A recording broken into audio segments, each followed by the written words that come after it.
नमस्कार, आप देख रहे हैं इंडिया न्यूज। मैं हूं आपके साथ पराग गुप्ता। सबसे पहले बात करेंगे बड़ी खबर की। बड़ी और अहम जानकारी आपको बता दें। बड़ी और अहम खबर इस वक्त सामने आ रही है। पीएम मोदी और योगी के बीच मुलाकात खत्म हो गई है। प्रधानमंत्री नरेंद्र मोदी और योगी आदित्यनाथ के बीच मुलाकात खत्म हुई है। 2 घंटे से ज्यादा तक की बैठक चली है। पीएम मोदी और योगी के बीच मुलाकात खत्म हुई है। इस वक्त ये बड़ी खबर सामने आ रही है। बड़ी और अहम जानकारी आपको बता दें। 2 घंटे से भी ज्यादा तक पीएम और योगी आदित्यनाथ के बीच में बातचीत हुई है। मंत्रिमंडल को लेकर बैठक का दौर लगातार जारी है। बातचीत लगातार मंत्रिमंडल को लेकर हो रही है। इस बीच पीएम मोदी और योगी आदित्यनाथ के बीच में मुलाकात हुई है और 2 घंटे से ज्यादा तक की बैठक चली है। दोनों की चर्चा 2 घंटे से ज्यादा तक चली है। बड़ी खबर आपको बता रहे हैं।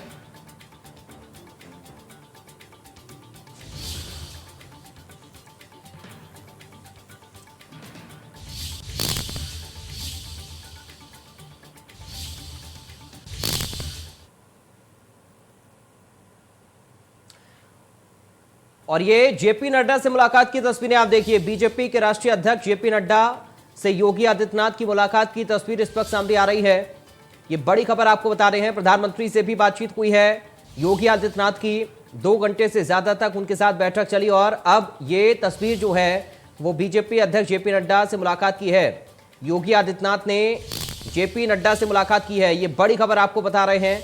बड़ी और अहम जानकारी तस्वीरों के साथ देखिए। ये लाइव तस्वीर इस वक्त हम आपको दिखा रहे थे। जेपी नड्डा से मुलाकात की है योगी आदित्यनाथ ने। प्रधानमंत्री नरेंद्र मोदी से मुलाकात योगी आदित्यनाथ ने की है। दिल्ली के दौरे पर मुख्यमंत्री योगी आदित्यनाथ ने और इससे पहले वेंकैया नायडू से भी मुलाकात की तस्वीरें भी सामने आई थी। ये बड़ी और अहम जानकारी इस वक्त आपको बता रहे हैं। लगातार बैठकों का दौर चल रहा है। प्रधानमंत्री नरेंद्र मोदी, बीजेपी के राष्ट्रीय अध्यक्ष जेपी नड्डा से मुलाकात योगी आदित्यनाथ ने की है। वेंकैया नायडू से भी मुलाकात हुई है। ये बड़ी और अहम जानकारी आपको बता रहे हैं। लगातार हलचल तेज है उत्तर प्रदेश में मंत्रिमंडल के गठन को लेकर। और देखिए तस्वीर, पीएम के साथ मुलाकात की भी सामने आ गई है। प्रधानमंत्री मोदी के साथ योगी आदित्यनाथ ने मुलाकात की है। ये बड़ी जानकारी आपको बता रहे हैं। पीएम मोदी, अमित शाह, जेपी नड्डा से मुलाकात के लिए दिल्ली के दौरे पर योगी आदित्यनाथ इस वक्त हैं और मुलाकात की तस्वीरें सामने आ रही हैं। जेपी नड्डा से मुलाकात की है योगी आदित्यनाथ ने। प्रधानमंत्री से मुलाकात की है योगी आदित्यनाथ ने। वेंकैया नायडू से भी योगी आदित्यनाथ मिले और इसकी तस्वीरें सामने आ रही हैं। तो दिल्ली में मंथन चल रहा है। किन चेहरों को बड़ी जिम्मेदारी दी जा सकती है, इस पर लगातार चर्चा हो रही है। यूपी की जनता ने एक बार फिर से बीजेपी पर भरोसा जताया है। यही वजह है कि बीजेपी ने इस बार प्रचंड बहुमत के साथ जीत दर्ज की है। प्रचंड बहुमत से सत्ता में दोबारा वापसी के बाद योगी आदित्यनाथ के हाथों में दोबारा से प्रदेश की कमान होगी। योगी की ताजपोशी की तैयारी लखनऊ से लेकर दिल्ली तक चल रही है। जिस तरीके से बीजेपी की भव्य जीत हुई है, उसी तरह शपथ ग्रहण को दिव्य बनाने के लिए तैयारियां जोरों से चल रही हैं। खुद योगी आदित्यनाथ दिल्ली में हैं। उन्होंने बीएल संतोष, वेंकैया नायडू और पीएम मोदी से मुलाकात की है। इसके बाद वो राजनाथ सिंह समेत कई दिग्गजों से भी मुलाकात करेंगे। योगी मंत्रिमंडल में कौन कौन से नए चेहरे शामिल होंगे, किन्हें दरकिनार किया जाएगा, इसको लेकर केंद्रीय नेतृत्व के साथ बातचीत कर प्लान किया जा रहा है। लेकिन इस बार यूपी में जिस तरह से वोट बैंक में बढ़ोतरी हुई है, चाहे वो बीजेपी हो या सपा, बीजेपी की बम्पर जीत के पीछे दलित और मुस्लिम वोटर्स का डाइवर्ट होना भी माना जा रहा है। साथ ही साथ सपा का भी इस बार वोट जो प्रतिशत है वो बढ़ा है। तो ये बड़ी जानकारी आपको बता रहे हैं। यूपी सरकार के गठन पर आज दिल्ली में हलचल काफी तेज है।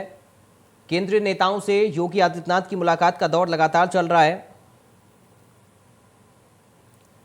शनिवार को लखनऊ में मुख्यमंत्री आवास पर भी बैठक हुई थी और आज दिल्ली में योगी आदित्यनाथ हैं। बीएल संतोष से मुलाकात की है, प्रधानमंत्री से मुलाकात की है, जेपी नड्डा से मुलाकात योगी आदित्यनाथ ने की है। केंद्रीय नेताओं से मुलाकात के लिए दिल्ली में इस वक्त योगी आदित्यनाथ मौजूद हैं। यूपी सरकार की शपथ ग्रहण को भव्य और दिव्य बनाने की तैयारी चल रही है। होली के बाद सीएम पद की शपथ लेंगे योगी आदित्यनाथ, ये खबरें भी हैं। दूसरे कार्यकाल की शपथ ग्रहण करेंगे योगी आदित्यनाथ। तो ये बड़ी खबर आपको बता दें। बड़े मंत्रियों को लेकर, डिप्टी सीएम को लेकर चर्चा लगातार दिल्ली में चल रही है।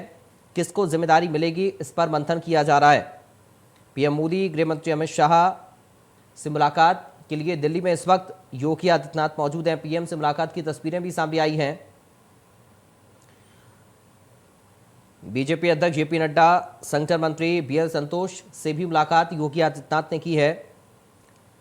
और जिस तरह से जीत मिली है बीजेपी को उत्तर प्रदेश में, उसी तरह भव्य और दिव्य इस शपथ ग्रहण को बनाने की तैयारी में लगातार बीजेपी का संगठन है। ये बड़ी खबर आपको बता रहे हैं, बड़ी जानकारी। दिल्ली में मुलाकातों का दौर लगातार चल रहा है। केंद्रीय नेताओं से मुलाकात योगी आदित्यनाथ इस वक्त दिल्ली में रहकर कर रहे हैं।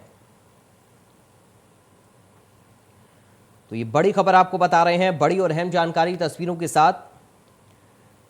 केंद्रीय नेताओं के साथ मुलाकात चल रही है योगी आदित्यनाथ की।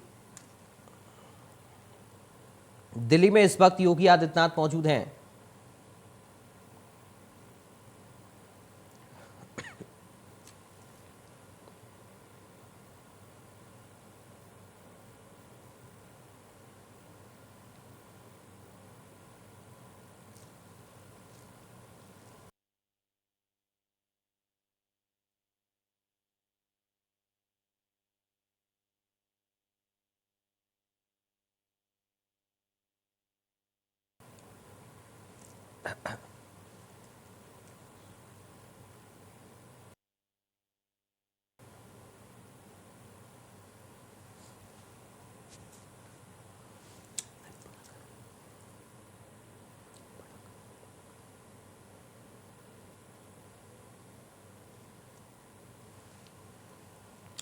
चलिए, हमारे साथ कुछ खास मेहमान जुड़ गए हैं चर्चा के लिए। आपका परिचय करा दें। बीजेपी से प्रवक्ता हैं कृष्ण मोहन पांडे। कृष्ण मोहन जी, आपका स्वागत है। समाजवादी पार्टी से नेता हैं भुवन जोशी। भुवन जी, आपका स्वागत है। वरिष्ठ पत्रकार हैं जनार्दन मिश्रा। जनार्दन मिश्रा जी, आपका स्वागत है।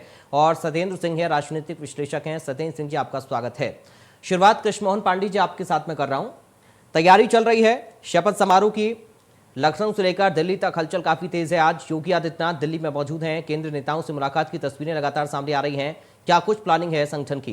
कृष्ण मोहन जी, देखिए, भारतीय जनता पार्टी एक संगठनात्मक पार्टी है। हमारा संगठन पे विश्वास है और संगठन जो तय करता है हम उसी के अनुरूप हमारे सारे नेता चलते हैं जी। जहां तक तैयारियों की बात है मुख्यमंत्री जी की, तो पूर्ण रूप से पहले से तय है कि मुख्यमंत्री पूज्य योगी आदित्यनाथ जी बनेंगे और उसका नेतृत्व उत्तर प्रदेश सेंट्रल के लोग कैसे उसको आगे बढ़ाना है, तैयारियों को वो तय करेंगे।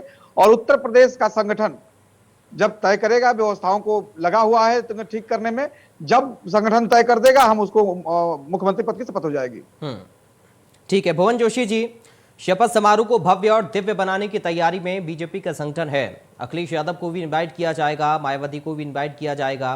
खबरें इस तरह की आ रही हैं। पहुंचेंगे अखिलेश यादव?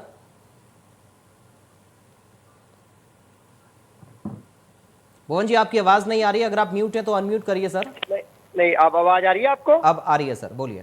देखिए, मैं कहना चाहता हूँ पार्टी मंथन के दौर से गुजर रही है और आला कमान जल्दी तय कर लेगा, क्योंकि अभी तो भारतीय जनता पार्टी की तरफ से भी तारीख तय नहीं हुई है जी। तो जब तय हो जाएगी और निमंत्रण आ जाएगा उसके बाद पार्टी तय कर लेगी। और हमें जो जनादेश प्राप्त हुआ है उत्तर प्रदेश में, वो मजबूत विपक्ष का दिया है। मैं आपकी चैनल के माध्यम से पुनः उत्तर प्रदेश की महान जनता को धन्यवाद देना चाहता हूं कि उन्होंने हमारी 2.5 गुना सीटें कर दी है और 1.5 गुना हमारा वोट प्रतिशत बढ़ा दिया है। तो हमारे को एक मजबूत विपक्ष की भूमिका अदा करनी है, जो कि माननीय अखिलेश यादव जी के नेतृत्व में हम लोग जब पहले से ही गरीबों, मजदूरों, किसान, युवाओं की जो लड़ाई को लड़ रहे हैं और ज्यादा पूरी एनर्जी के साथ इसको लड़ने का काम आगे भी भविष्य में करेंगे। ठीक है। जनार्दन मिश्रा जी, सर आपका मैं कमेंट चाहूंगा। अब सरकार गठन की तैयारी है, अपने दूसरे कार्यकाल में शपथ ग्रहण करेंगे योगी आदित्यनाथ और इसके लिए खास तैयारियां भी की जा रही हैं। बीजेपी के नेता कह रहे हैं कि जिस तरह जनता का प्यार मिला है उसी तरह एक बेहतर हम शपथ ग्रहण का आयोजन भी कर रहे हैं। लेकिन अभी जो मंथन चल रहा है, इसको लेकर आपकी राय क्या है, आपका कमेंट क्या है? बड़े नेताओं पर मंथन चल रहा है, चर्चा चल रही है कि किसको डिप्टी सीएम का पद दिया जाए, किसको बड़े मंत्रालय दिए जाएं। जनार्दन जी, पराग जी देखिए, भाजपा का एक कार्यशैली रही है, वो किसी भी कार्यक्रम को भव्यता देते हैं, उसको जी। बृहद रूप में उसको करते हैं और उससे काफी लोगों को जोड़ते हैं। एक तरीके से प्रमोशनल एक तरीका भी है। हम्म। और जहां तक की बात है ये जो नया मंत्रिमंडल के गठन की, पराग जी देखिए, पिछले जो सरकार रही योगी आदित्यनाथ जी के नेतृत्व में, उसमें आपने देखा कुछ विधायक ऐसे थे जो बहुत खुश नहीं थे अपने सरकार से। तो इस बार के जो नया मंत्रिमंडल है, शायद इसमें इस बात का ख्याल रखा जाएगा। हालांकि कुछ लोग हैं जो आदित्यनाथ जी से काफी खुश नहीं थे, वो स्वयं ही इस बार उससे बाहर है, लिस्ट में ही नहीं है। लेकिन फिर भी इसका मुझे लगता है कि ख्याल रखा जाएगा। और अभी अगले आने वाली 5 वर्ष की सरकार में मुझे लगता है कि जो जिम्मेदारी जनता ने भाजपा को दी है, उसको एक सही ढंग से निभाने में वो लोग आगे बढ़ेंगे, आगे कदम बढ़ाएंगे। ठीक है सत्येंद्र सिंह जी, आज सर आपका कमेंट चाहूंगा। आकलन आपका क्या कुछ कह रहा है, कितने लोगों को जिम्मेदारी मिलेगी, कितने लोगों को हटाया जा सकता है, और खासकर डिप्टी सीएम को लेकर लगातार लोगों के जहन में सवाल है। सत्येंद्र जी। जी, इसमें एक्चुअली ये देखिए कि जो जैसे अभी हमारे जेडी मिश्रा जी ने भी बताया कि पूर्व की जो सरकार थी उसमें कई सारे कैबिनेट और जो मंत्री थे उनको बहुत अच्छा उनकी जो परफॉर्मेंस नहीं थी, तो कहीं ना कहीं वो बाहर भी हुए, और कई लोग जो यहाँ पे नए चेहरे हैं उनको भी प्रमोट करेंगे। जो पूरा आप यहाँ पे देख रहे हैं कि 273 सीटें मिली हैं, उसमें 255 तो भाजपा की है और 18 अलायंस की हैं, तो उनको भी कहीं ना कहीं अकोमोडेट इनको यहाँ पे करना होगा, उस पर एक मंथन चलेगी। क्योंकि कहीं कैबिनेट की जो हम बात करते हैं, जो मंत्रिमंडल की फॉर्मेशन की हम बात करते हैं, सरकार की फॉर्मेशन की बात करते हैं, केवल वहां पे मंत्रियों को लेके आना और एक शपथ ग्रहण समारोह कर देना वो एक बात नहीं है।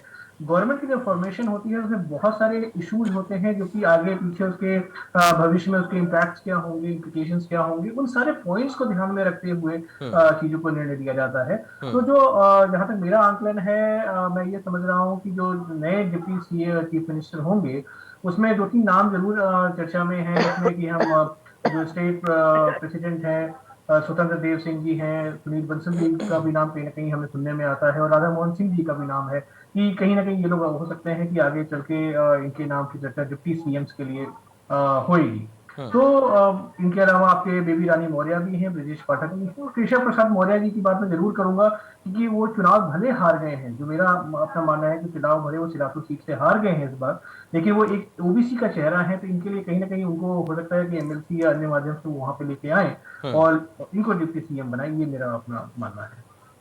ठीक है कृष्ण मोहन जी, आपके पास मैं आ रहा हूं एक बार फिर से। आपके सहयोगियों के लिए क्या कुछ उम्मीदें हैं, क्योंकि सहयोग किया है, चाहे हम डॉक्टर संजय निषाद की बात करें, अनुप्रिया पटेल की बात करें, और संजय निषाद साहब तो बोल चुके हैं कि साहब हमारी कोई डिमांड नहीं है, जो बीजेपी देगी हम उसको स्वीकार करेंगे। देखिए, भारतीय जनता पार्टी सदैव से अपने सहयोगियों का सदैव से ख्याल रखती रहे। आप देखेंगे सेंट्रल में हमारे जितने भी सहयोगी थे उनका भरपूर ख्याल रखा गया, उनके हिसाब से, उनके प्रतिनिधित्व के हिसाब से उनको मिनिस्टर के पद और अन्य पदों पर उनको दिया गया है। रही बात उत्तर प्रदेश की, तो उत्तर प्रदेश में जितने भी हमारे सहयोगी हैं उनका उचित प्रतिनिधित्व इस सरकार में होगा, और ये हमारा उच्च जो नेतृत्व है उसको मंथन कर रहा है, और उसके उपाय जो उसके व्यवस्था के अनुरूप जो भी हम तय करेंगे, हमारा सेंट्रल तय करेगा, हमारा जो केंद्रीय नेतृत्व है तय करेगा, उसको हम लोग आगे बढ़ेंगे।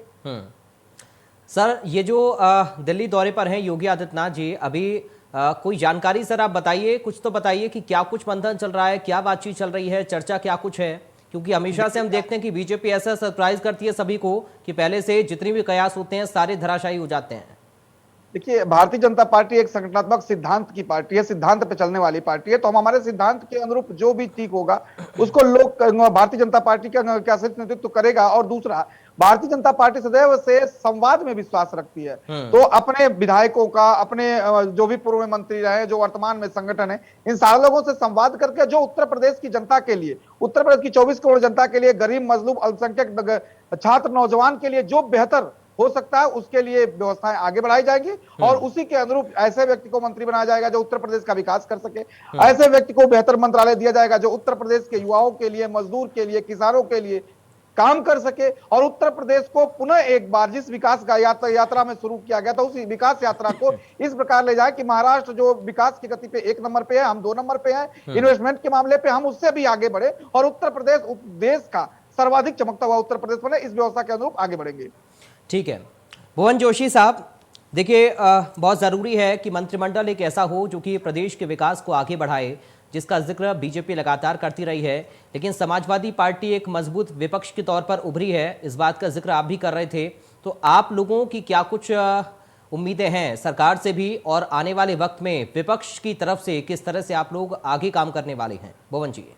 देखिए, मैं कहना चाहता हूँ, हम समाजवादी लोग हैं और हम किसी परिवार के या किसी पार्टी के अंदरूनी मामले में हस्तक्षेप नहीं करते कि किसको क्या बनाए, ये इनका विषय है। हम इस पर हस्तक्षेप करने वाले लोग नहीं है। लेकिन हमारा जो एज ए विपक्ष हमारा जो काम रहेगा, उस काम को हम माननीय अखिलेश यादव जी के नेतृत्व में बखूबी करने का काम करेंगे। वो हम लोग चिंता करेंगे उन किसानों की, मजदूरों की, युवाओं की, विद्यार्थियों की, जिनकी गरीब की लड़ाई को लड़ने का काम हम लोग लगातार माननीय अखिलेश यादव जी के नेतृत्व में कर रहे हैं और आगे इसको और ज्यादा गति से करने का काम करेंगे। एक मजबूत विपक्ष होना बहुत ज्यादा जरूरी होता है सर प्रदेश में, क्योंकि जब तक एक मजबूत विपक्ष नहीं होगा तब तक एक मजबूत सरकार भी नहीं होगी। मजबूत विपक्ष के तौर पर क्या संगठन को और मजबूत करने की तैयारी अखिलेश यादव जी कर रहे हैं? क्योंकि जिस तरीके की उम्मीदें थी वो तो पूरी नहीं हो पाई हैं समाजवादी पार्टी के गठबंधन की। अभी क्योंकि आप लोग मंथन भी कर रहे हैं, इसके लिए आगे बैठकें भी चलेंगी, इस बात का जिक्र अखिलेश यादव भी कर रहे थे, तो अभी और क्या कुछ तैयारी आप लोगों की है? देखिए, निश्चित तौर पे माननीय अखिलेश यादव जी का ही एक नेतृत्व है जिसके कारण आज उत्तर प्रदेश दो धुरी की पॉलिटिक्स में बंध गया है। एक धुरी अगर भारतीय जनता पार्टी है तो दूसरी धुरी आज समाजवादी पार्टी है। ये इससे पहले आजाद भारत में कभी भी ऐसा नहीं हुआ।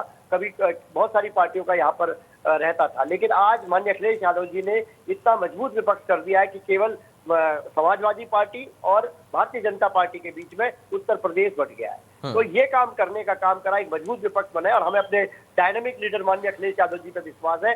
चाहे वो संगठन हो, चाहे विपक्ष की भूमिका हो, वो उनके नेतृत्व में हम लोग आम जनमानस की उत्तर प्रदेश की लड़ाई को बहुत मजबूती से लड़ने वाले। ठीक है जनार्दन मिश्रा जी, एक चीज सर मैं आपसे समझना चाह रहा हूँ, बीजेपी को जीत मिली है एक बार फिर से, और ये बड़े लंबे समय बाद हुआ है जब कोई सरकार रिपीट कर रही है, मुख्यमंत्री योगी आदित्यनाथ ही होंगे।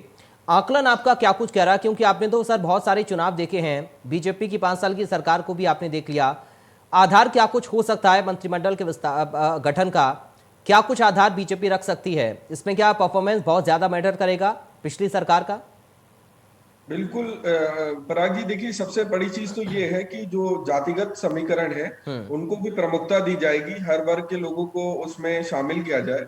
और जो महत्वपूर्ण बात है जिसको मैं दोबारा दोहराना चाहूंगा कि योगी आदित्यनाथ जी इस बार किसी भी विरोध स्वर वाले लोगों को सामने नहीं आने देंगे।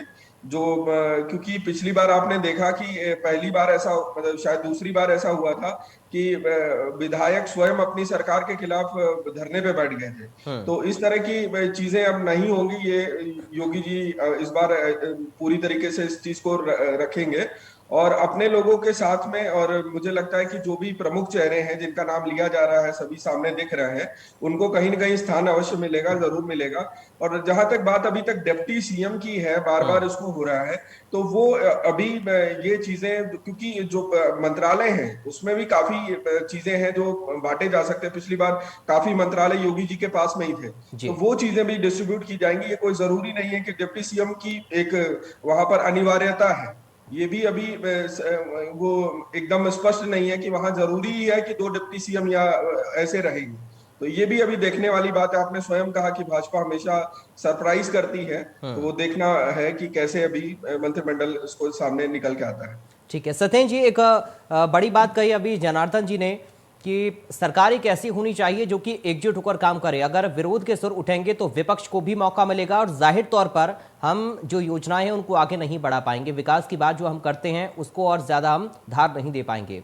इसको लेकर सर आपका आंकलन क्या कुछ कह रहा है कि कैसा मंत्रिमंडल हो सकता है एक बार फिर से योगी सरकार का?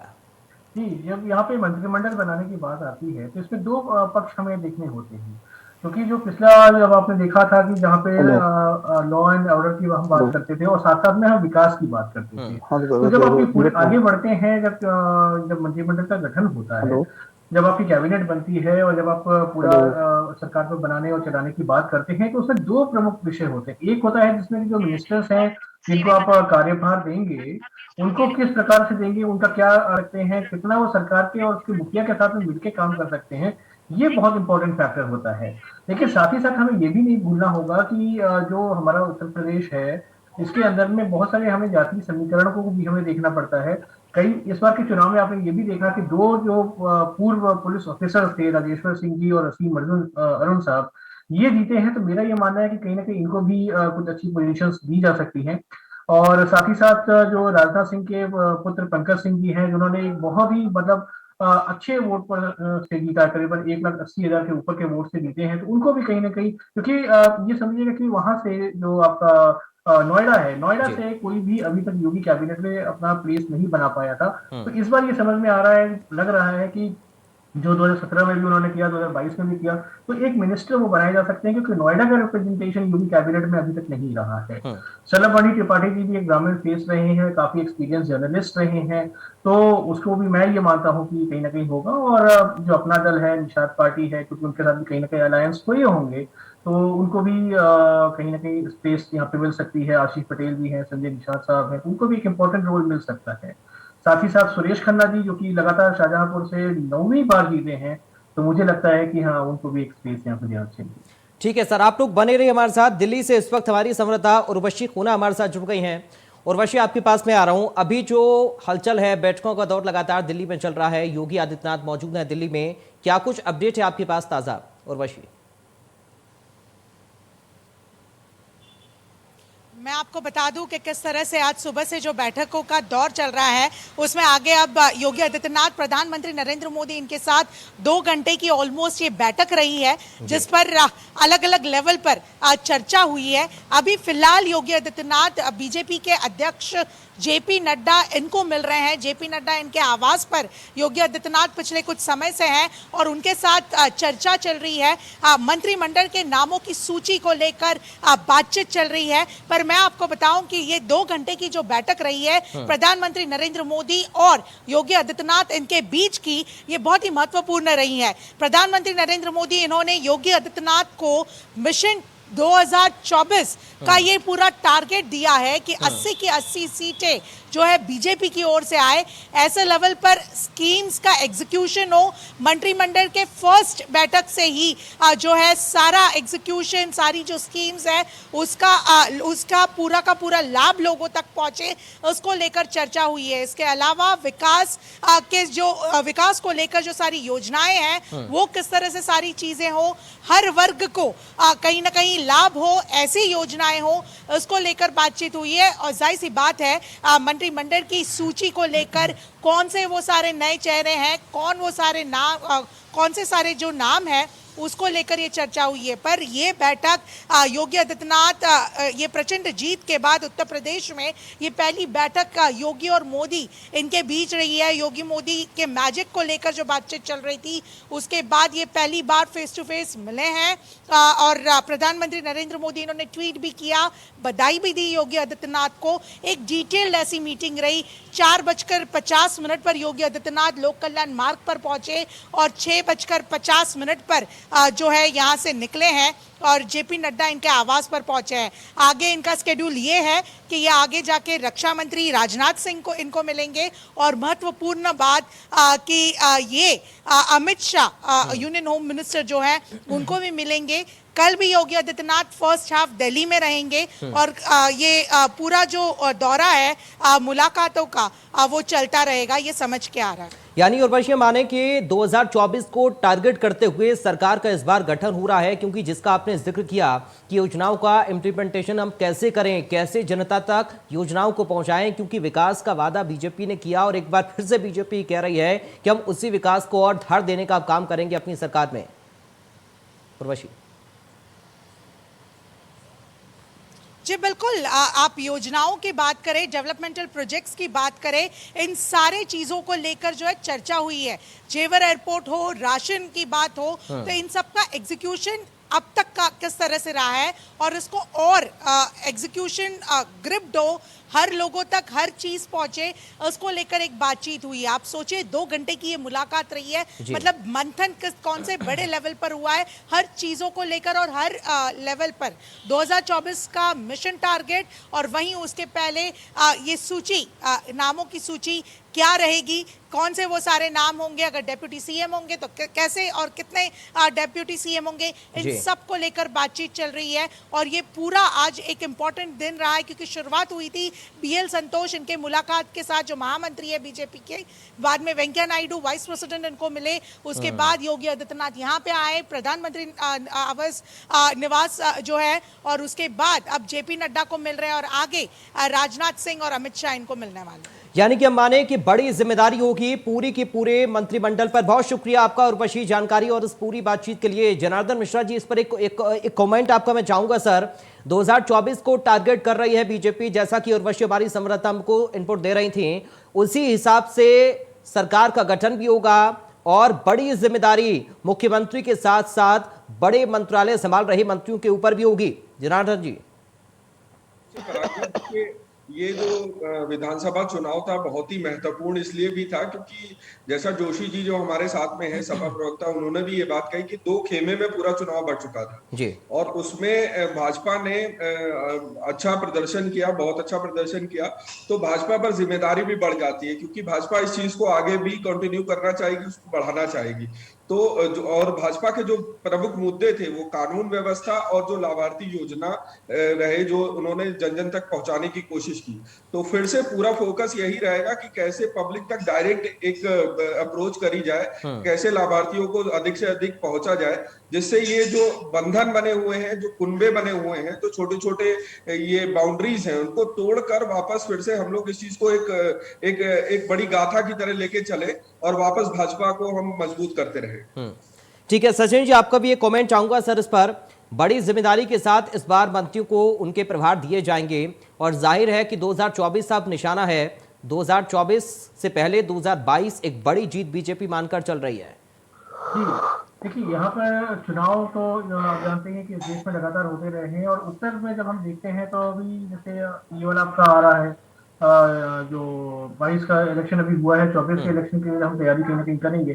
तो जो भी आज की तारीख में आज कार्यक्रम चलाएंगे, जो भी आप अपनी एक्टिविटीज को शुरू करेंगे, जो भी आप पॉलिसीज को बनाएंगे, वो पॉलिसीज कहीं ना कहीं आपके उसी फोकस में कहीं ना कहीं इम्पैक्ट तो आना ही आना है, तो एंगल से तो वो करेंगे ही करेंगे।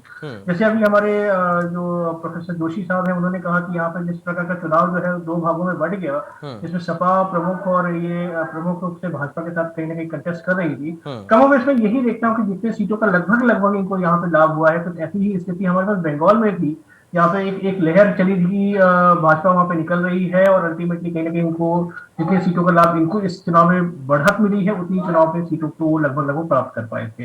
तो एक जो पूरा का पूरा मोडस चलता है, जैसे बंगाल इलेक्शन में केवल 2 पार्टियां रह गई, कांग्रेस या अन्य पार्टियां वहां पे खत्म लगभग है। तो वहां पे भाजपा और आपके TMC 2 सरकारों के मतलब विधानसभा में प्रमुख भूमिका निभाएंगी, एक सरकार के फॉर्मेट में और एक विपक्ष के फॉर्मेट में। वही कमोबेश स्थिति यहाँ उत्तर प्रदेश की है कि जिसमें भाजपा जो है वो 2/3 मेजोरिटी से वहां पर आई हुई है और उसके बाद विपक्ष के रूप में इनको आएगा। तो यहाँ पे इनके लिए भी 24 में एक कहीं ना कहीं अपने आप को प्रूव करने का एक अच्छा वो होगा कि किस तरह से सरकार को विभिन्न मुद्दों पर ये घेरते हैं, किस प्रकार से सरकार की पॉलिसीज पे उनको घेरते हैं। ये इनके लिए एक बड़ा अच्छा चैलेंज है और एक अपॉर्चुनिटी भी, डेफिनेटली मैं मानता हूँ कि इनके लिए एक बड़ी अपॉर्चुनिटी भी है कि ये सरकार को किस तरह से उसमें कटघरे में देते हैं और जनता के बुनियादी मुद्दों को उठाते हैं। ठीक है, भुवन जोशी साहब, सर आपका कमेंट चाहूंगा इस पर मैं। बीजेपी 2024 को टारगेट करके चल रही है, मजबूती के साथ उत्तर प्रदेश में उतर रही है, आप लोगों की तैयारी क्या है? क्योंकि मुझे याद आ रहा है ममता बनर्जी एकजुट होने की बात कह चुकी हैं।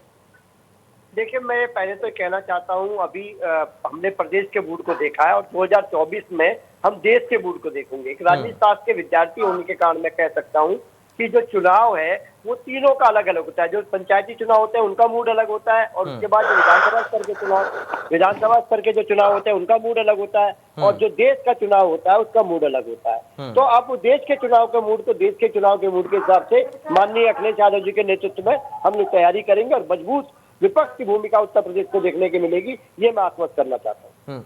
आपको लग रहा है सर कि लोकसभा चुनाव में समाजवादी पार्टी का प्रदर्शन अब से बेहतर होगा? निश्चित है। अब हम देखिए, मेरी बात सुनिए, जो पॉलिटिकल पार्टी है या पर्सन है वो निरंतर सीखता रहता है और आगे बढ़ता रहता है। और राजनीति शास्त्र को तो राजनीति विज्ञान कहा जाता है और विज्ञान में प्रयोग होते हैं, प्रयोगों कभी सफल होते हैं कभी असफल होते हैं, लेकिन उनसे लगातार सफल प्रयोगों से भी सीखा जाता है, असफल प्रयोगों से भी सीखा जाता है। और व्यक्ति हो या पार्टी हो, और निरंतर अपने पुराने अनुभव से अनुभव लेकर आगे बढ़ने का काम करता है। ठीक है, कृष्ण मोहन पांडे जी, कोई इनपुट मिल रहा है सर आपको दिल्ली से? देखिए, हमारी संवाददाता ने तो बताया है कि लगातार बैठक चल रही है और गहन मंथन चल रहा है। देखिए ठीक है, वो हर व्यक्ति अपने अपने आपके संवाददाता हैं, बहुत अच्छी पत्रकार हैं, वो अच्छा कह रही हैं, परंतु देखिए संगठन का कार्य है और संगठन अपने हिसाब से चीजों को ठीक करेगा। और जो ही हमें भारतीय जनता पार्टी को लगेगा कि हमें चीजों को ठीक करना है और किन किन लोगों को मंत्री बनाना है, कब हमें शपथ लेनी है, तो सारी चीजें मीडिया में आ जाएंगी। भारतीय जनता पार्टी संगठन और सिद्धांत की व्यवस्था के अनुरूप जो भी वार्तालाप करेगा, जो भी एक दूसरे से गहन विमर्श के बाद जो बातें आएंगी, हम सबके बीच में होगी। 2024 की भी तैयारी है सर, अब ज्यादा वक्त तो है नहीं है, 2022 तो आपने जीत लिया, 2024 को लेकर देखिए भुवन जोशी साहब कह रहे हैं कि हम मजबूती के साथ लड़ेंगे। देखिए भुवन जोशी जी जो है एक बहुत ही प्रबुद्ध व्यक्ति हैं और उनका अपना आकलन है, परंतु भारतीय जनता पार्टी, मैं आपसे बार बार कहता हूं कि संगठन की पार्टी है, सिद्धांत की पार्टी, और हमारा सिद्धांत है गरीब, मजदूर, किसान, नौजवान, सबके लिए जो बेहतर हो सकता है, बेहतर सुविधाएं हो सकती हैं, हम उसको देने का प्रयास करें। जब हम समाज के लोगों को विकास देंगे, समाज में एक बेहतर परिकल्पना देंगे, समाज में एक बेहतर अवधारणा देंगे और उस अवधारणा के अनुरूप कार्य करेंगे, जनता जब खुशहाल होगी तो वो भारतीय जनता पार्टी या कोई भी दल हो उसको पूर्ण बहुमत की सरकार देगी। भारतीय जनता पार्टी ने 5 वर्षों में बेहतर कार्य किया है, समाज के हर वर्ग को खुशहाल रखने का प्रयास किया है। अधिकतर जगहों पर जहां पे आज आजादी के 75 वर्षों के बाद भी विकास का एक क्या वो किरण तक नहीं गई थी, भारतीय जनता पार्टी ने वहां पहुंचाया है। जहां पे 75 वर्षों में बिजली नहीं पहुंची थी, भारतीय जनता ने बिजली पहुंचाई है। तो 75 वर्षों में बहुत ऐसे परिवार थे जो भूख से मर जाते थे, भारतीय जनता पार्टी ने वहां अनाज पहुंचाने का काम किया है, किसानों के लिए बिजली का देने का काम किया है, 24 घंटा लोगों को गांव में बिजली देने का काम किया है। तो भारतीय जनता पार्टी ने स्वास्थ्य के आधार पर लोगों को 5 लाख स्वास्थ्य बीमा देने का काम किया है। तो धुआं से मुक्त एक बेहतर जीवन जीने के लिए गैस, उज्ज्वला गैस का की व्यवस्था की है। मतलब ओवरऑल कह ले तो पूरे समाज के हर वर्ग को एक बेहतर विकास की धारा दी है, जिससे लोग भारतीय जनता पार्टी के साथ जुड़े हैं। और भारतीय जनता पार्टी को वोट किया, आप देखेंगे हमारा 41% वोट शेयर उत्तर प्रदेश में रहा, जो मतलब पूरे उत्तर प्रदेश की आधा वोट हमारे पास रहा। और आने वाले समय में पुनः एक बार मानव विकास, गरीब कल्याण के लिए जो बेहतर हो सकता है इन 2 वर्षों में करेंगे। और पूरे देश भर में जो व्यवस्थाएं चल रही है उनके अनुरूप सारे लोग भारतीय जनता पार्टी के साथ करेंगे, क्योंकि जो गरीब कल्याण की बात करेगा, समाज के विकास की बात करेगा, जो नवोत्थान की बात करेगा, वही उद्देश्य देश पर राज करेगा। और भय, भूख, भ्रष्टाचार के खिलाफ जो लड़ेगा वो इस देश पर राज करेगा। और वर्तमान में भारतीय जनता पार्टी भय, भूख, भ्रष्टाचार, बेहतर राशन, सख्त प्रशासन के एक अनुरूप कार्य कर रही है। भुवन जोशी साहब कह रहे हैं कि अंतर है लोकसभा के, यूपी के विधानसभा चुनाव में और लोकसभा चुनाव में अंतर है, बाकी राज्य में इसमें काउंट किए जाएंगे।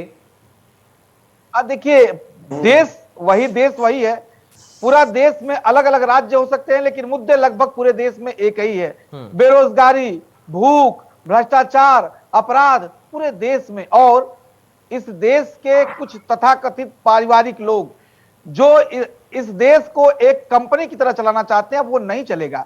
और जो भूख की बात करेगा, जो भूख को समाप्त करने की बात करेगा, भ्रष्टाचार को समाप्त करने की बात करेगा, रोजगार देने की बात करेगा, जब बलिया का लड़का बेल्जियम के सपने देखना शुरू कर दे, बेल्जियम जैसे विकास के सपना देखना शुरू कर दे, जब कैराना में बैठा कोई भी नौजवान कनाडा के विकास जैसे सपने देखना लगे, और वो सपने जब भारत में पूरे होने लगे, तो मान लीजिए विकास हुआ। और उस अवधारणा को जो पार्टी लेकर चलेगी वो मात्र एक पार्टी है, भारतीय जनता पार्टी। इस बात को इस देश का किसान, नौजवान, मजदूर और वो सारे लोग दबे कुचले भारतीय जनता पार्टी को समझ रहे हैं कि देश और प्रदेश का भविष्य भारतीय जनता पार्टी के हाथों में सुरक्षित है। इसलिए ढेर सारे राज्यों में हमारी सरकारें हैं और केंद्र में 24 में पुनः हम सरकार बनाने जा रहे हैं।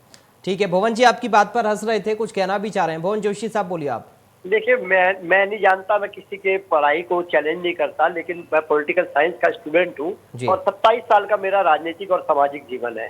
तो मैं कहना चाहता हूँ हमारे भारतीय जनता पार्टी के साथी को, और पढ़ते रहना चाहिए, सीखते रहना चाहिए। हमने भी सीख रहे हैं और इन्हें भी हमें पढ़ना चाहिए, क्योंकि तीनों चुनाव में आप भी जानते हैं जो त्रिस्तरीय चुनाव होते हैं, पंचायत के चुनाव होते हैं और विधानसभा के जो चुनाव होते हैं और लोकसभा के जो चुनाव होते हैं, तीनों अलग अलग मुद्दों पर होते हैं और मूड देश का होता है, एक में प्रदेश का मूड होता है, एक में लोकल मूड होता है। ये मूड को भी पहचानने की आवश्यकता है और इसमें कोई बड़ी बात नहीं है, सीखने के विषय। और एक बात है हमारे नेताजी के प्रति कह रहे थे परिवारवाद का, मैं कहना चाहता हूँ हमारे नेता माननीय अखिलेश यादव जी परिवारवादी है, क्योंकि वो उत्तर प्रदेश को अपना परिवार मानते हैं। यहाँ के किसान, मजदूर, दलित, पिछड़ों, अगड़ों को, अल्पसंख्यकों को और मातृ शक्ति को अपना परिवार मानते हैं, इसलिए वो परिवारवादी।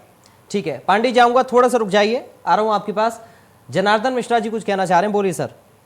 पराग जी, जो प्रोफेसर जोशी जी कह रहे थे अभी, उन्होंने बहुत बढ़िया बात रखी कि वो राजनीतिक शास्त्र के विद्यार्थी हैं और उन्होंने कहा कि ये विज्ञान है जिसमें प्रयोग होते रहते हैं, लेकिन पुराने प्रयोगों की गलतियों से हम सीखते हैं। और मुझे लगता है समाजवादी पार्टी ने सीखा नहीं, पहले उन्होंने कांग्रेस के साथ प्रयोग किया, उसके बाद बसपा के साथ प्रयोग किया, उसके बाद इस बार आरएलडी के साथ प्रयोग किया।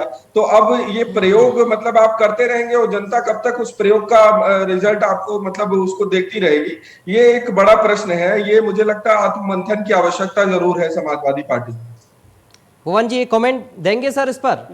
देखिए, मैं कहना चाहता हूं, जैसे हमारे जो विश्लेषक साहब कह रहे हैं, 2 प्रयोग हमारे असफल रहे, लेकिन तीसरे प्रयोग को अगर आप असफल कहेंगे तो आप राजनीति शास्त्र के विद्यार्थी नहीं है, क्योंकि तीसरे प्रयोग में हमारी सीटें भी 2.5 गुना बढ़ गई है और 1.5 गुना हमारा वोट परसेंटेज बन गया। लेकिन हम जादुई आंकड़े को प्राप्त नहीं कर पाए। वो पार्टी आत्मचिंतन और मंथन करेगी कि क्यों हम 300 के लक्ष्य के ले गए और हम जादुई आंकड़ा भी नहीं प्राप्त कर पाए। ये चिंतन और मंथन का विषय, निश्चित तौर पर चिंतन और मंथन होगा और हो रहा है और आगे इसको दूरगामी परिणाम बहुत अच्छे मिलेंगे। समाजवादी पार्टी की बहुत डायनामिक लीडरशिप अखिलेश यादव जी के नेतृत्व में निश्चित तौर पर उत्तर प्रदेश का समग्र विकास करेगी और अभी हम फिलहाल जो हमें विपक्ष की भूमिका दी है उसका निर्वहन करेंगे। ठीक है, कृष्ण पांडे जी बोलिए, अपनी बात रखिए, आप कुछ कहना चाह रहे थे। जी, आदरणीय भुवन जी, जो समाजवादी पार्टी के प्रवक्ता, इन्होंने कहा कि देश काल की परिस्थितियां अलग अलग व्यवस्था के अनुरूप केंद्र की सरकार के चुनाव लड़े जाते हैं। मैं आपसे बता दूं कि पूरे प्रदेश जो अंतर्राष्ट्रीय पटल है और देश का पटल है, इन सारी व्यवस्थाओं को देखकर वह ठीक बात है चुनाव लड़ा जाता है, परंतु पहले देश में भय, भूख, भ्रष्टाचार से कौन लड़ सकता है, इस देश से आतंकवाद कौन समाप्त कर सकता है, इस देश से अपराध कौन समाप्त कर सकता है, इस देश से भूख कौन समाप्त कर सकता है, ये प्राथमिक मुद्दे होते हैं। और जब इन मुद्दों पे हम अपनी बात कर लेते हैं, इनसे जब जनता से संवाद कर लेते हैं तो राष्ट्रीय और अंतर्राष्ट्रीय मुद्दे आते हैं। परंतु यही उत्तर प्रदेश है और यही देश है जहां पे कि हर समय, हर 4 महीने 5 महीने पे आतंकवादी ब्लास्ट हुआ करते थे। आप लोग बखूबी जानते हैं इस बात को। यही उत्तर प्रदेश है जहां पे आतंकवादियों के केस वापस ले जाते थे, जिसको हाई कोर्ट को यह कहना पड़ता था कि क्यों आप लोग इन आतंकवादियों को पद्मश्री क्यों नहीं दे देते। यही उत्तर प्रदेश है जहां भ्रष्टाचार, एक अपराधियों का गैंग, संगठित अपराध एक पार्टी विशेष के साथ जुड़ा हुआ था। यही उत्तर प्रदेश है जहां पे सर्वाधिक डाकुओं को राजनीतिक संरक्षण देने का आरोप नहीं, व्यक्ति मैं तो कहूंगा कि ये उनके साथ एक तगमा तक है कि सर्वाधिक डाकुओं को आदरणीय मुलायम सिंह जी ने भारतीय राजनीति में प्रश्रय दिया है। तो जिस पार्टी में, जिस देश में अपराधियों को, भ्रष्टाचारियों को, आतंकियों को जब प्रश्रय दिया जाएगा तो इस देश का नौजवान, इस देश का किसान, इस देश का मध्यम वर्ग, इस देश का युवा इस बात पे मंथन जरूर करेगा कि इस देश का भविष्य अपराधियों के वाली पार्टी के हाथ में सुरक्षित है, आतंकियों को सुरक्षा देने वाले पार्टी के हाथ में सुरक्षित है ये देश, या उन लोगों के हाथ में जिन्होंने आतंकवाद को पूर्ण रूप से समाप्त कर दिया। इस देश में लगभग 8 वर्ष होने जा रहे हैं, एक आतंकी हमला नहीं हुआ, लगभग 8 वर्ष होने जा रहे हैं। यही उत्तर प्रदेश है 5 वर्षों में संगठित अपराध में 84% की कमी आई है। यही उत्तर प्रदेश है जहां पे हर घर नल, तो हर घर में हमने अनाज पहुंचाकर लोगों के जनजीवन को बेहतर करने का प्रयास किया है। यही उत्तर प्रदेश है और यही देश है जहां पे लोग 1 लाख 1.5 लाख की दवाई के कारण अपना जीवन त्याग देते थे, परंतु अब यही उत्तर प्रदेश और देश है। आदरणीय देश के यशस्वी प्रधानमंत्री जी 5 लाख की बीमा स्वास्थ्य बीमा देकर लोगों के जीवन में अब बेहतर सुधार आ रहा है, स्वास्थ्य व्यवस्थाएं ठीक हो रही है। और आप कभी गरीब तबके के पास जाइए, कभी चर्च देखिए, ये एक बड़ा मंथन का विषय है। उन लोगों के पास जाइए जिनके पास 1 रुपए नहीं है और वो 5 लाख का अपना कार्ड लेके जाते हैं स्वास्थ्य बीमा का, और किसी भी हॉस्पिटल में अपना ओपन हार्ट सर्जरी से लेके बड़ी बड़ी रोग की दवाई करते हैं। वो जब ठीक होके आते हैं तो देश के सचिव प्रधानमंत्री के साथ खड़े होते हैं। और ये जो हम जो सरकार बनाने जा रहे हैं, ये उस गरीब व्यक्ति के जो हमारे साथ खड़ा है उसकी जीत है। और 24 में भी वो गरीब किसान मजदूर जिसको पता है कि उसका भविष्य भारतीय जनता पार्टी के साथ सुरक्षित है, वो हमारे साथ खड़ा रहेगा। ठीक है सत्येंद्र जी, ये कमेंट चाहूंगा सर इस पर आपका। ये जो योजनाओं का जिक्र अभी कर रहे थे कृष्ण मोहन पांडे जी, क्या ये एक बड़ा कारण रहा बीजेपी को सपोर्ट मिलने का जनता का, और जिसका जिक्र प्रधानमंत्री ने अपने भाषण में किया कि अब वो समय चला गया है, वो परिवारवाद अब भूल जाएं और कम से कम विकास के मुद्दों पर बात करें, विकास की योजनाओं पर बात करें? जी, मैं इस चर्चा को बहुत ध्यान से सुन रहा था और कई सारे पॉइंट्स यहाँ पे आए। तो पहले तो मैं आपको प्रश्न का उत्तर दूंगा, उसके बाद बाकी मुद्दों को भी थोड़ा सा टच करने की कोशिश करूंगा। पहला ये है कि जो भी आप यहाँ पे योजनाएं देख रहे हैं, ज्यादातर जो आपके पास उज्ज्वला योजना है, सौभाग्य योजना है, अन्य तरह की जितनी भी योजनाएं हैं जो डबल इंजन की सरकार कही जाती थी, कहीं ना कहीं वो योजनाएं जो है केंद्र से काफी हद तक सपोर्टेड रही हैं और उसका बहुत अच्छा एग्जीक्यूशन यहाँ पे निकला। कोरोना टाइम से लेके अन्य अन्य जगहों पर भी आप देखें, अन्य मौकों पर भी देखें तो लोगों को ये मिला। तो कहीं ना कहीं आपने देखा कि जो पूरा चुनाव निकला और जो इसमें सामाजिक समीकरण की हम बात करें तो खासतौर से महिलाएं और जो गरीब तबके के लोग रहे हैं उनको बहुत अच्छे से इन्होंने फोकस किया था और वो कहीं ना कहीं उसको एक्नॉलेज किया गया और उसको मिला। दूसरी बात यहाँ पे ये आई कि आगे भविष्य में ये क्या कर सकते हैं। तो मेरा ये मानना है कि जो अभी जो ये नया टर्म मिला है इनको, इसमें ये इंफ्रास्ट्रक्चरल डेवलपमेंट में बहुत ज्यादा फोकस करने वाले हैं। जो आपके हाईवे से लेके जो जितने भी आपकी कनेक्टिविटीज हैं, जो आपके इंफ्रास्ट्रक्चर बिल्डिंग्स हैं, जो आपके एम्स की परियोजनाएं वगैरह कहीं ना कहीं रुकी थी या कंप्लीट नहीं हो पाई, शिलान्यास हुआ, तो इन सारी योजनाओं को ये काफी तेजी से इंप्लीमेंट करेंगे क्योंकि इनके पास 24 उसके बाद अपने आप को प्रूव करने का एक अच्छा माध्यम है। क्योंकि पहले पे गया था कि उस टाइम पे बहुत सारे चैलेंजेस भी थे, लेकिन अब यहाँ पर क्या है कि अभी खुल के की बात होगी। जो इससे पूर्व की सरकार थी, जब अखिलेश यादव जी की सरकार थी, उन्होंने भी ऐसा नहीं कि काम नहीं किया, उन्होंने भी एक्सप्रेस वे बनवाया, उन्होंने आईटी सिटी भी बनवाई, उन्होंने बहुत सारी चीजों को योजनाओं को लेके आए। लेकिन उसका जो एक्चुअली जो चुनाव में बेनिफिट लेना था 17 के चुनाव में, वो एन मौके पे जो पारिवारिक कलह थे या अन्य चीजें थी वहां पे, क्योंकि वो मेजोरिटी में सरकार में थे लेकिन फिर भी पता नहीं क्यों वो अलायंस में चले गए कर रहा था, ये क्या था, उसके बाद परिवारवाद, तो वो समस्याएं डेफिनेटली यहाँ पे मिली। और जब हम उसको कंपेयर करते हैं, यहाँ पे ये भाजपा की हम बात करें तो अभी आप देखें जब कोरोना टाइम्स थे तो उस टाइम पे माननीय मुख्यमंत्री आदित्यनाथ जी के पिताजी का देहांत हो गया था लेकिन वो उसमें नहीं जा पाए। और अभी मोदी साहब अपनी माता जी से 2 साल बाद मिलने को गए हैं, तो कहीं ना कहीं उनकी अपनी पूरी एक योजना होती है, उसको वो काम करते हैं जिसमें कि कहीं ना कहीं वो देश और अपने जो पार्टी का जो मिशन है उसको पहले वो आगे लेके चलते हैं और उसको कहीं ना कहीं वो फोकस करते हैं। तो मेरा ये मानना है कि थोड़ा सा इससे अंतर है। अब ये आने वाले का अच्छा मौका है इनके पास में, इन्होंने काफी सीटें निकाली हैं। इस चीज को अगर ये बनाए और बुनियादी मुद्दों के ऊपर फिर से वो फोकस करें तो डेफिनेटली इनके लिए भी एक अच्छा मौका हो सकता है। ठीक है जनार्दन जी, क्या विपक्ष को अपनी रीति और नीति दोनों बदलने की जरूरत है? निसंदेह पराग जी, ये बहुत आवश्यक है और समझना पड़ेगा। और जहां पर प्रोफेसर साहब जैसे काबिल लोग हैं इसका पूरा मंथन करें कि कैसे कहां पर चूक हुई है। और अगर क्योंकि जो अब बात हो रही है कि 2 भागों में बढ़ चुका है पूरा पॉलिटिकल एटमॉस्फेयर, तो जरूर से फिर वापस आके देखिए जो 2.5 गुना सीट पड़ी है लेकिन वो जो जीतने वाली पार्टी है उससे आधी भी नहीं है। तो उतना मंथन आवश्यक है कि कैसे ये इतना अंतर रह गया। 400 का आपने दावा किया था और आप कहां पहुंचे, और ये चीजें बहुत आवश्यक हैं। दूसरी चीज जो एक परसेप्शन बन गया था कि जो गुंडा चीजों में और जो हिंसात्मक चीजें होती वो चीज कहीं ना कहीं समाजवादी पार्टी अपना तोड़ नहीं पाई। इस पर भी ध्यान देने की पूरी आवश्यकता है। ठीक है, क्योंकि जिसका जिक्र प्रधानमंत्री कर रहे थे, परिवारवाद की राजनीति की वजह से ही विपक्ष का जैसा हाल है। कई लोगों का बिना नाम भी उन्होंने उदाहरण भी दिया। क्या आप भी इसको मानते हैं कि एक बड़ा कारण है कि जहां पर परिवार वाली पार्टी हैं वो अब काफी ज्यादा नीचे तक गिरती जा रही हैं और बीजेपी का जनाधार लगातार बढ़ रहा है, क्योंकि वो परिवार को लेकर नहीं चल रही है बल्कि योजनाओं को लेकर चल रही है, धरातल पर काम करने की योजनाओं का जिक्र कर रही है? नहीं, निश्चित रूप से देखिए, बृहद स्तर पर अगर आप जनता को लाभ पहुंचाएंगे तो आप, मैंने फिर से कहा कि जो छोटी छोटी बाउंड्रीज हैं, जो कुनबे बने, उनको तोड़ सकते हैं। लेकिन जो इस चुनाव में देखने को मिला, अखिलेश यादव जी ने इस बार ये परिवारवाद को इतनी तहजीर नहीं दी और उन्होंने बहुत ही सोच समझ के टिकट बांटे थे।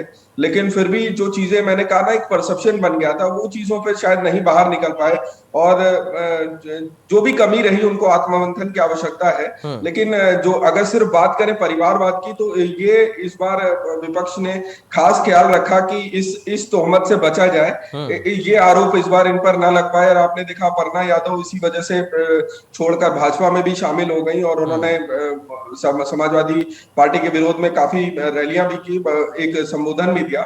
तो वो चीजें अखिलेश यादव जी ने इस बार ध्यान रखा, उससे दूर होने की कोशिश की। ठीक है भुवन जी, बहुत शार्प कमेंट इस पर एक आपका मैं चाहूँगा, क्योंकि ये बहुत ज़्यादा ज़रूरी है कि अपनी रीति और नीति में आप लोग बदलाव करें। अगर आपको लगता है कि कहीं भी कमी रह रही है, क्योंकि आकलन आप लोग अब कर रहे होंगे, मंथन कर रहे होंगे और हार पर लगातार डिस्कशन भी चल रहा होगा कि आखिर जिन सीटों पर आपको हार मिली है वहाँ पर कहाँ पर कमी रही, क्योंकि अभी जिक्र देखिए जनार्दन मिश्रा जी भी कर रहे थे कि उस चीज़ से बहुत बाहर निकलने की कोशिश अखिलेश यादव ने की, लेकिन सफल नहीं हो पाए। देखिए, मैं कहना चाहता हूँ, एक कविता बोलूंगा, उस कविता को हम लोग इम्प्लीमेंट कर रहे हैं अपने इस बार। हाँ। ठीक है, लहरों से डरकर नौका पार नहीं होती, हिम्मत करने वालों की हार नहीं होती, असफलता एक चुनौती है स्वीकार करो, क्या कमी रह गई देखो और सुधार करो, कुछ किए बिना ही जय जय जयकार नहीं होती, हिम्मत करने वालों की हार नहीं होती। इसी को समाजवादी पार्टी इंप्लीमेंट करने का काम करेगी और पुनः माननीय अखिलेश यादव जी के नेतृत्व में हम उत्तर प्रदेश को एक ऐसा गौरवशाली विकास वाला उत्तर प्रदेश बनाएंगे। पहले विपक्ष की भूमिका अदा करेंगे, फिर सत्ता में भी काबिज होंगे। अच्छा चलिए, अपेक्षाएं तो बता दीजिए सर कृष्ण मोहन पांडे जी को अपनी नई सरकार से। देखिए, हमारी तो यह है कि गरीब का भला होना चाहिए। हम लोग गरीब की पार्टी है और समाजवादी पार्टी का मतलब होता है उस घर में दिया जलाना जहां वर्षों से अंधेरा है। अखिलेश यादव जी का इसी विजन के साथ हम लोग आगे। ठीक है, कृष्ण मोहन पांडे जी अपेक्षाओं पर खरा उतरेंगे भुवन जोशी साहब की। और सर मैं चाहूंगा सर, आगे आने वाली सरकार को लेकर क्या कुछ प्लानिंग बीजेपी संगठन की है, इस पर भी आप अपनी बात रखें। देखिए, बड़ा अच्छी बात आदरणीय भुवन जी ने कही कि समाजवादी पार्टी का जो उद्देश्य है वो हर घर दिया जलाना है, परंतु इनकी सरकार थी, ये उत्तर प्रदेश में मात्र 7 घंटा बिजली दे पाते थे, 4 जिलों को छोड़ दिया जाए तो, जहां पे कि इनके ढेर सारे अन्य प्रोग्राम हुआ करते थे। मैं उस पर चर्चा नहीं करना चाहूंगा, परंतु हमने वो कार्य किया। उत्तर प्रदेश के हर एक गांव में, गरीब गुरबा और दूर कस्बों में भी 24 घंटा बिजली देने का काम किया। जहां अंधियारा था उसको दूर करने का काम किया, जहां पे भूख था उसको समाप्त करने का काम किया, जहां भ्रष्टाचार था उनको समाप्त करने का काम किया, अपराधियों पर लगाम लगाने का प्रयास किया और उत्तर प्रदेश एक विकास की राह पर दौड़ पड़ा। अब हमारा संकल्प है कि उत्तर प्रदेश के हर एक परिवार में एक रोजगार देंगे जिस पे कार्य चल रहा है और हम उसको जल्दी इंप्लीमेंटेशन करेंगे। भारतीय जनता पार्टी का संकल्प रहा है कि किसान ही इस देश की रीढ़ है, उत्तर प्रदेश की किसान रीढ़ है, तो सर्वाधिक 24 घंटा बिजली उनको सिंचाई के लिए मुफ्त देने का कार्य करेंगे। तो उत्तर प्रदेश में वो सारे लोग जो वृद्ध व्यक्ति हैं उनको 1500 रुपए महीना देकर उनको एक आर्थिक सहयोग देने का काम करेंगे। तो उत्तर प्रदेश में सर्वाधिक किसानों के लिए एक गन्ना मूल्य भुगतान हो, जिसको हम जल्दी से जल्दी देने का प्रयास करेंगे। यदि 14 दिन के अंदर नहीं देते तो उसको ब्याज भी देने का हमने एक संकल्प लिया है, जिसको पूर्ण करेंगे।